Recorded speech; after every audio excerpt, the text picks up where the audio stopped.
नमस्कार दोस्तों, मेरा नाम है संजय डबराल। आप देख रहे हैं द हिमालयन डायरी और आज मैं आपको लेकर आया हूँ उत्तराखंड की यात्रा। उत्तराखंड यानी देवभूमि, पंच प्रयाग, पंच केदार और बद्रीनाथ की भूमि देवभूमि। मेरे ठीक पीछे है देवप्रयाग।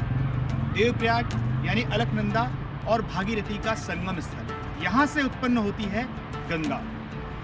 वैसे गंगा का उद्गम गंगोत्री ग्लेशियर से होता है, परंतु गंगोत्री ग्लेशियर में इसको गंगा ना कह के भागीरथी कहा जाता है और भागीरथी का सफ़र गंगोत्री ग्लेशियर से लेके देवप्रयाग तक होता है और उसके बाद अलकनंदा में मिलने के पश्चात इसको गंगा के नाम से ही संबोधित किया जाता है।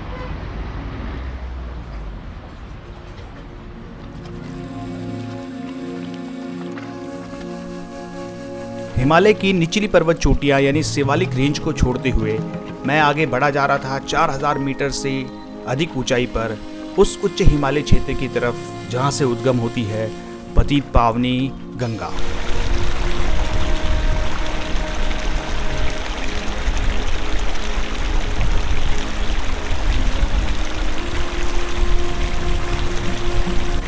मेरी यात्रा प्रारंभ होती है हर की पैड़ी से और जो गंगा बह रही है उसी का उद्गम स्थान देखने के लिए मैं निकल पड़ा हूँ। तो दोस्तों, ये है हमारी यात्रा का पहला डाइवर्जन। बद्रीनाथ केदारनाथ जाने वाले यात्री दाईं ओर और गंगोत्री और यमुनोत्री जाने वाले बाईं ओर का कट ले लेते हैं। तो आइए प्रोसीड करते हैं।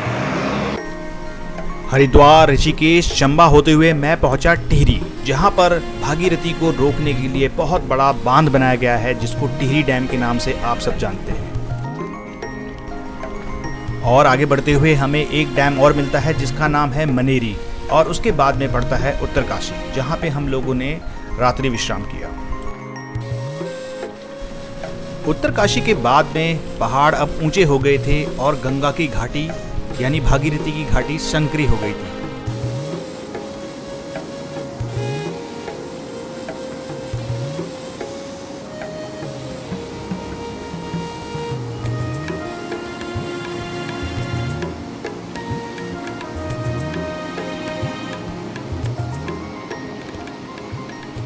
नमस्कार दोस्तों, आपका स्वागत है द हिमालयन डायरी में। मैं हूं संजय डबराल और आपको लेके चल रहा हूं आज गंगोत्री। अभी हमारा पहला पड़ाव रहेगा हर्षिल, जो कि यहां से मात्र 30 किलोमीटर की दूरी पर है। मैं आपको हर्षिल की नेचुरल ब्यूटी दिखाऊंगा, साथ साथ हम लोकल साइट सीइंग करेंगे, माँ गंगा के दर्शन करेंगे और प्रकृति को बिल्कुल पास से जाके फील करेंगे। तो बने रहिए द हिमालयन डायरी के साथ।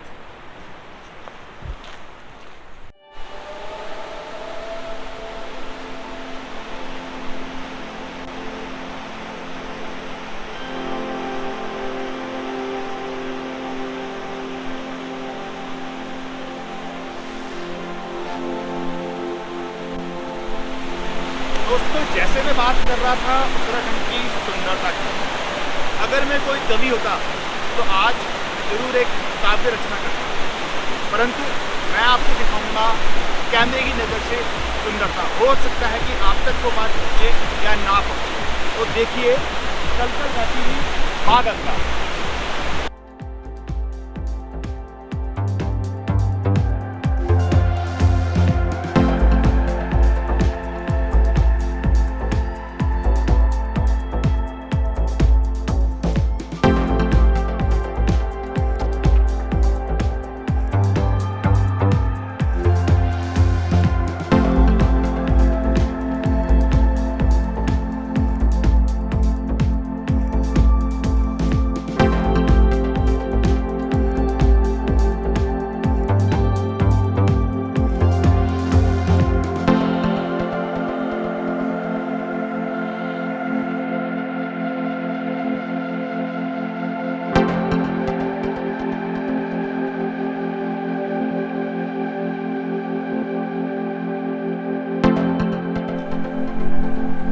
दोस्तों, हम पहुंच चुके हैं हर्षिल। नेशनल हाईवे उस साइड रह गया है। हम लोगों ने मुखवा विलेज की तरफ एक डाइवर्जन लिया है। ठीक 5 किलोमीटर दूर है माँ गंगा का शीतकालीन निवास, जो कि मुखवा नाम से है। और अगर आपको सर्दियों के मौसम में माँ गंगा का अनुसरण करना है, उनके दर्शन करने हैं, तो आप सिर्फ यहाँ आके माँ गंगा के दर्शन कर सकते हैं और पुण्य की प्राप्ति कर सकते हैं।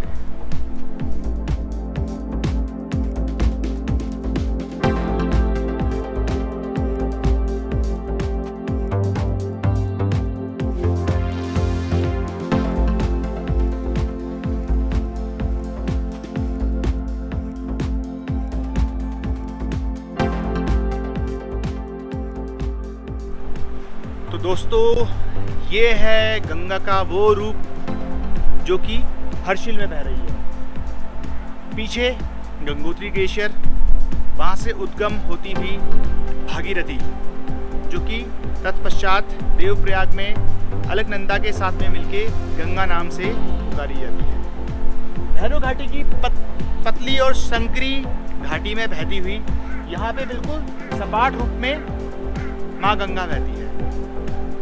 आप देख सकते हैं कि गंगा का वेग यहाँ पर कितना कम है।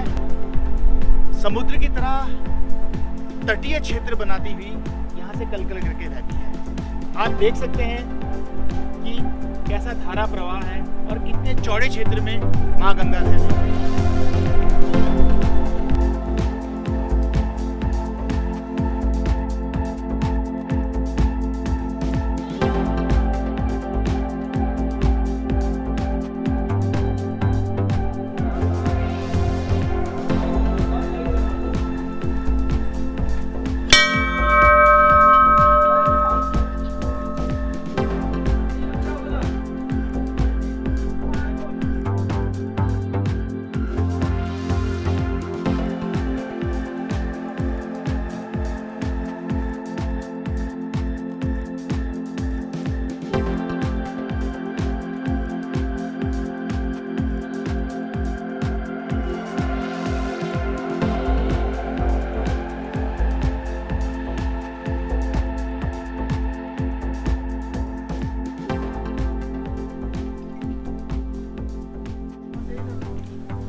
तो दोस्तों, मैं हूँ इस समय पे हर्षिल वैली में स्थित मुखवा विलेज पे, जहाँ पे स्थित है माँ गंगा का शीतकालीन निवास स्थान, जो कि 6 महीने के लिए शीतकाल में माँ गंगा की आरती और पूजन यही होता है। इसके पश्चात जैसे ही गंगोत्री में बर्फ़ पिघल जाती है और वहाँ का वातावरण रहने लायक हो जाता है, तो यहाँ से माँ गंगा की चरण पादुकाएँ डोली में भव्य जुलूस के साथ में और गाजे बाजे के साथ में प्रस्थान करती है गंगोत्री धाम के लिए। उसके बाद अगले 6 महीने तक माँ गंगा की आरती और पूजा वहीं पे संपन्न होती है।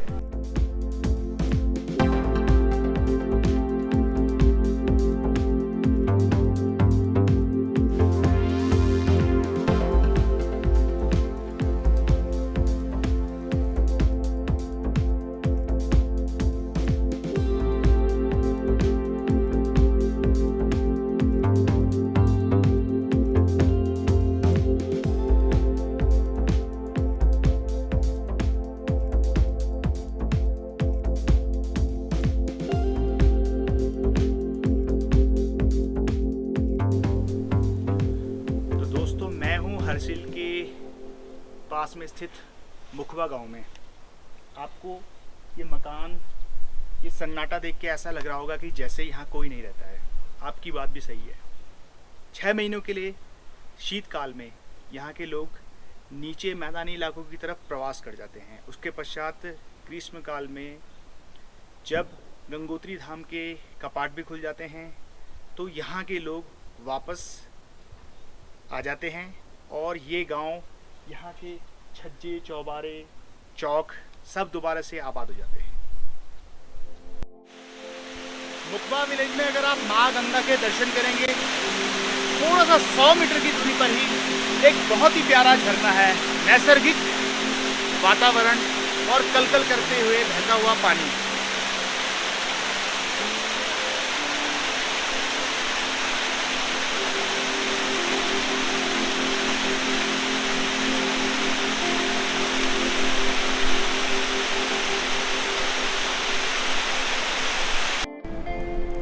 मित्रों, गंगा के उद्गम स्थान की यात्रा मेरी जारी रहेगी।